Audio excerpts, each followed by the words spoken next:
हरे कृष्णा। आज मैं आप लोगों को बताने वाली हूँ एक बहुत ही ज़्यादा स्ट्रगल किए हुए भक्त की कहानी, जो है भक्त शिरोमणि श्री सखुबाई। मेरा आपको ये स्टोरी बताने का उद्देश्य सिर्फ एक ही है कि हम अगर छोटी से छोटी भी अगर हमारे जीवन में तकलीफ आ जाती है तो हम सीधा सीधा भगवान को दोष देने लग जाते हैं। सभी के जीवन में ये चीज़ ज़रूर हुई होंगी कि कुछ भी अगर होता है, हम अगर बहुत ज़्यादा भक्ति कर रहे हैं, बहुत सालों से हम भक्ति कर रहे हैं और हमारे जीवन में अगर कुछ भी प्रॉब्लम आ जाए या कुछ बड़ा ही प्रॉब्लम आ जाए तो हम सीधा सीधा भगवान को दोष दे देते हैं कि ये हमारे साथ आपने क्यों किया।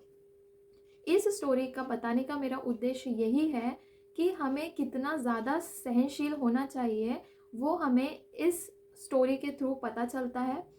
पहले ही बता दूं कि ये स्टोरी एक असली कहानी है और ये भक्त शिरोमणि सखुबाई के बारे में कहानी है। आप में से बहुत सारे लोगों को पता भी होगा जो स्पेशली विट्ठल रुक्मणी भगवान के भक्त हैं। और विट्ठल रुक्मणी मैं बता दूं कि बहुत लोगों को ये कन्फ्यूजन होती है कि विट्ठल रुक्मणी, कृष्ण और रुक्मणी अलग है और विट्ठल रुक्मणी भगवान अलग है। नहीं, विट्ठल ही कृष्ण है और रुक्मणी देवी तो रुक्मणी ही है। तो बिना टाइम वेस्ट किए स्टोरी पे आते हैं। ये कहानी है सखुबाई के बारे में, जो महाराष्ट्र के एक गांव में रहा करती थी। बचपन से ही सखुबाई को विट्ठल भगवान में बहुत ही ज़्यादा प्रेम था।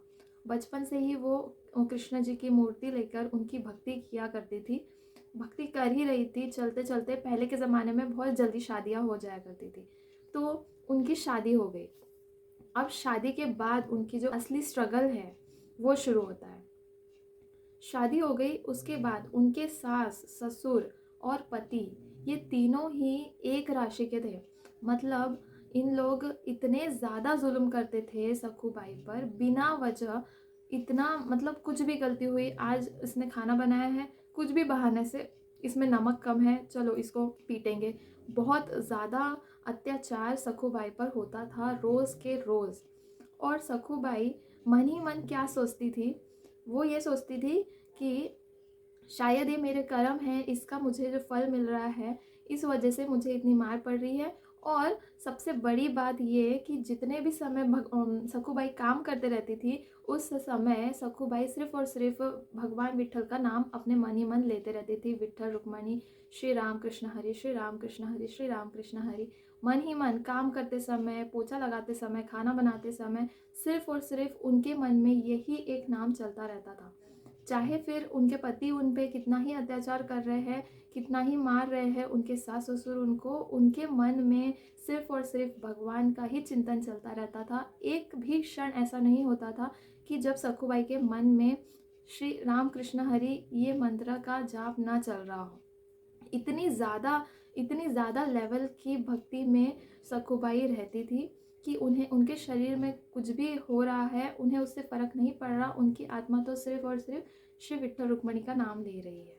सखुबाई से पड़ोसी लोग आकर पूछते थे कि आपके ऊपर इतना अत्याचार हो रहा है, बिना वजह इतना अत्याचार हो रहा है, तो आप छोड़कर इन्हें मायके क्यों नहीं चले जाती, या फिर आपके मायके से कोई कभी आता क्यों नहीं है। और हमारी सखुबाई मन ही मन अपने विट्ठल भगवान और रुक्मणी भगवान को ही अपने माता पिता मानती थी। तो उन्होंने जवाब में क्या दिया कि उनका बहुत बड़ा परिवार है, मेरे पिता की 16,000 पत्नियां हैं और उनके बहुत सारे काम होते होंगे, शायद इसलिए उन्हें अभी तक मेरा स्मरण नहीं आया। जैसे ही वो फ्री हो जाएंगे वो अवश्य आएंगे, मुझे बहुत विश्वास है। इस लेवल की भक्ति सखुबाई की थी, हमें सिर्फ इस चीज़ से पता चल जाता है।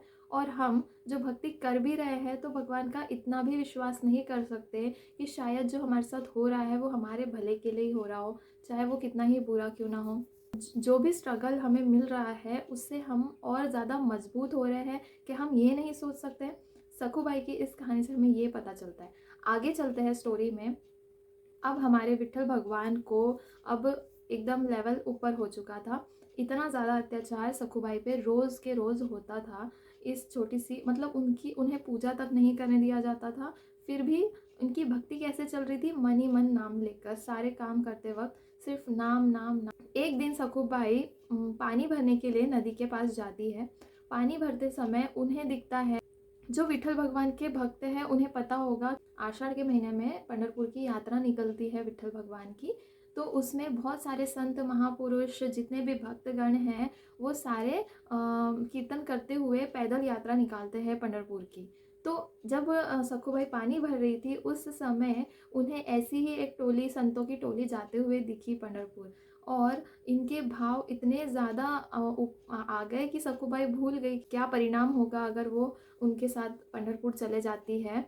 तो भी ये सोचे बिना सखूबाई उनके पीछे पीछे चले गई। वैसे ही जो सखूबाई के घर के आसपास जो पड़ोसी होंगी उसने देख लिया कि अरे सखूबाई तो इनके साथ भाग रही है, शायद ये अत्याचार सहन नहीं कर पा रही, इस वजह से ये शायद भागने की कोशिश कर रही है।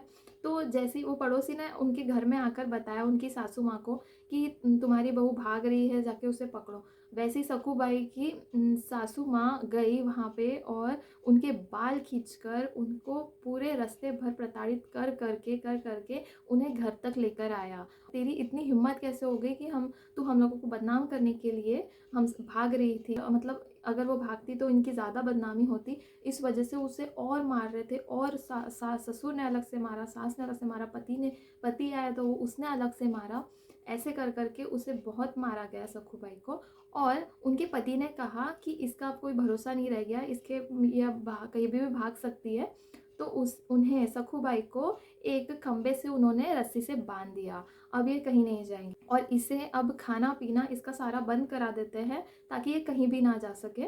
और ये नहीं खाएंगी पिएंगी तो इससे पता चलेगा कि आखिर ऐसा करने का क्या परिणाम होगा। अब बहुत दिन हो चुके थे। एक दिन कोई सखी आती है, खिड़की से सखूबाई को देखती है कि ये इतनी परेशान है, इसके घर वाले इसे कितना प्रताड़ित कर रहे हैं। तो सखूबाई उनसे कहती है कि क्या किया था तुमने जो ऐसे। तो उन्होंने बताया कि मुझे पंढरपुर जाना है, मुझे तो अब बिल्कुल पंढरपुर जाने की आस मन में जग गई है, कुछ भी करके मुझे अब पंढरपुर जाना ही जाना है। तो फिर वो जो सखी है वो स्वयं श्री विट्ठल भगवान सखी के रूप में बनकर आए हैं, और उनसे अब अपने भक्त का प्रताड़ित होना बिल्कुल देखा नहीं गया, तो आएंगे ही भगवान।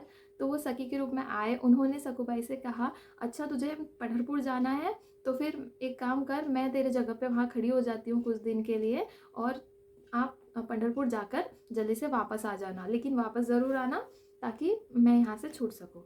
तो सखूबाई ने बिना कुछ सोचे समझे उस सखी की बस एक इशारा काफ़ी था, रस्सी खुल गई और सखूबाई के जगह पे वो बंध गए।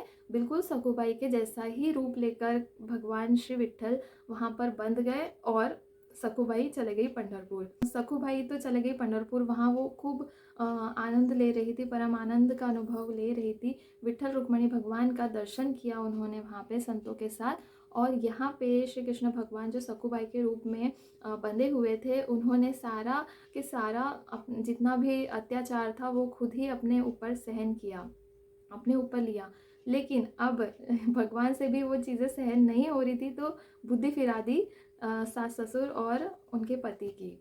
एक दिन उनके पति के मन में भाव आया कि हम इसे इतना ज़्यादा प्रताड़ित कर रहे हैं और इसने खाना पीना तक नहीं खाया है, 20-25 दिन होते आ रहे हैं, कहीं ये मर ना जाए, और इसे तो कुछ फ़र्क ही नहीं पड़ रहा, तो कहीं ये मर ना जाए और इसका इल्ज़ाम हमारे ऊपर ना आ जाए। इसलिए पति को उस पर दया आ जाती है।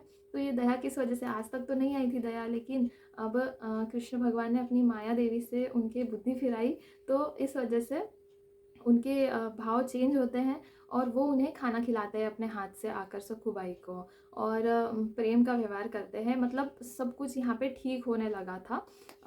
वैसे ही पंढरपुर में क्या सीन चल रहा था, पंढरपुर में जैसे ही बहुत कीर्तन कर रही थी सखूबाई, एकदम विट्ठल रुक्मणी का दर्शन करके, मतलब ऐसा कहते हैं कि विट्ठल रुक्मणी ने उन्हें साक्षात दर्शन दिए थे जब वो मंदिर में उन्हें देख रही थी। तो कोई भी साधारण पुरुष भगवान के साक्षात दर्शन करके सहन हमसे, हमारी इस बॉडी से नहीं हो पाता है, तो सखूबाई ने वहीं पे प्राण त्याग दिए थे। और सखूबाई ने जैसे ही पंढरपुर आई तो वो सब कुछ भूल गई कि उनका कोई परिवार भी है। उन्होंने एक वचन ले लिया कि अब मैं जब तक मेरे प्राण नहीं निकलेंगे तब तक मैं पंढरपुर में ही रहूँगी। तो ऐसे करके जब एक दिन उनके प्राण निकल गए, तो अब रुक्मणी माता ने देखा कि सखूबाई के तो प्राण निकल गए हैं, अब विट्ठल भगवान के पास कौन जाएगा, वो तो वहाँ फंसे हुए हैं सखूबाई बन के। तो वैसे ही रुक्मणी माता आई और उनकी जितनी भी बॉडी थी जो जला दिए गए थे, हाँ, सखूबाई का जैसे ही वहाँ पे मरण हुआ तो वहाँ के उनके गांव के कोई एक संत भी वहाँ पे मौजूद थे। तो वहाँ पे उन्होंने सब संतों ने मिलकर उनके शरीर का दहन किया, सब कुछ रीति रिवाज करके वो वापस आ गए गाँव में। और यहाँ देखा तो यहाँ तो सखूबाई मौजूद थी, मतलब वो कौन था, विट्ठल भगवान ही थे। तो उतने में रुक्मणी माता ने उनके शरीर को वापस से बनाया और उन्हें कहा कि आपने जो प्रण लिया था पंढरपुर में ही प्राण त्यागने का, वो अब पूरा हो चुका है, अब आप वापस जाइए। और विट्ठल भगवान जो वहाँ पे फंसे हुए हैं सखूबाई का रूप धारण करके, उन्हें वापस लेकर आई है। वो सखी और कोई नहीं, श्री कृष्ण भगवान ही थे। तो सखूबाई वहाँ जाती है और सब मतलब वहाँ पे फिर वो पंडित जी आज तब तक आके बखेड़ा खड़ा कर चुके रहते थे कि ये सखूबाई नहीं, ये तो हमने तो, सखूबाई तो मर चुकी है, पंढरपुर में हमने उनका आत्मसंस्कार किया है। तो वो सबको बता ही रहे थे। वहाँ पे सखूबाई आती है और अपने सारे परिवार को सब सच्चाई बताती है और सबको पता चल जाता है कि ये और कोई नहीं, साक्षात कृष्ण भगवान ही सखूबाई के रूप में थे। और सब पति सास ससुर सबको अकल आ जाती है कि हमने इतना सारा अत्याचार भगवान पे ही किया था। तो इस प्रकार हमें इससे ये पता चलता है कि भगवान अपने भक्त का दुख ज़्यादा दिन तक नहीं सहन कर सकते हैं। और अगर ऐसा कुछ हो भी रहा है तो हमें इतनी सहनशीलता होनी चाहिए, इतने भगवान के नाम पे विश्वास होना चाहिए कि हम उनके नाम जप कभी भी ना छोड़े। भक्त शिरोमणि सखूबाई की ये कहानी सुनकर अगर आपको कुछ सीख मिली है तो वीडियो को लाइक कीजिए, चैनल को सब्सक्राइब कीजिए और आपके फ्रेंड्स के साथ शेयर कीजिए। और अगर आपको ऐसे ही भक्तों की और कहानी जाननी है तो मुझे कमेंट सेक्शन में बताइए। राधे राधे।